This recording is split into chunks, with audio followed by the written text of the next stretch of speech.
Për herë të parë që pas arrestimit të tij në tetor të vitit 2024, Ilir Meta u shfaq këtë të hënë në publik në seancën e parë të themelit në gjykatën e posaçme kundër korrupsionit dhe krimit të organizuar.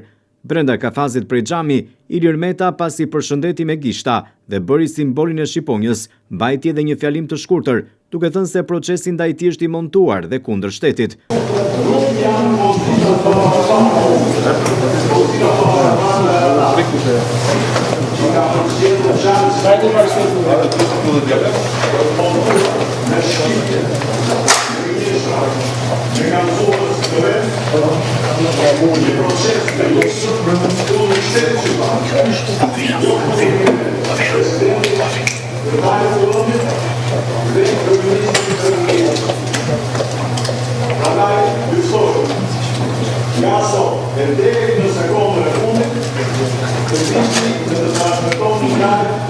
S'kemi telefon, kemi tërsu.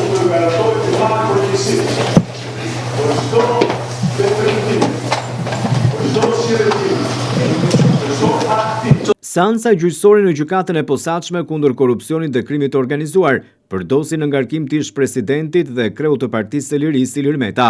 Është vendosur të shtyhet për 11 maj në orën 12. Shkak është bërë kërkesa e avokates së nënës tij deputetes Monika Kryemadhi, Fatime Kryemadhi, e cila kërkoi ndërprerje të seancës për shkak se nuk ka në prokuror për të kërkuar gjykim të shkurtuar.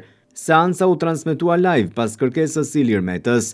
Kujtojmë se Meta ndodhet në qeli prej tetorit të 2024-s dhe s'pak e ka marrë të pandehur për korrupsion, pastrim parash dhe fshehje pasurie, lidhur me dosjen Çesdia dhe lobimin e LSI-s në Shtetet e Bashkuara të Amerikës.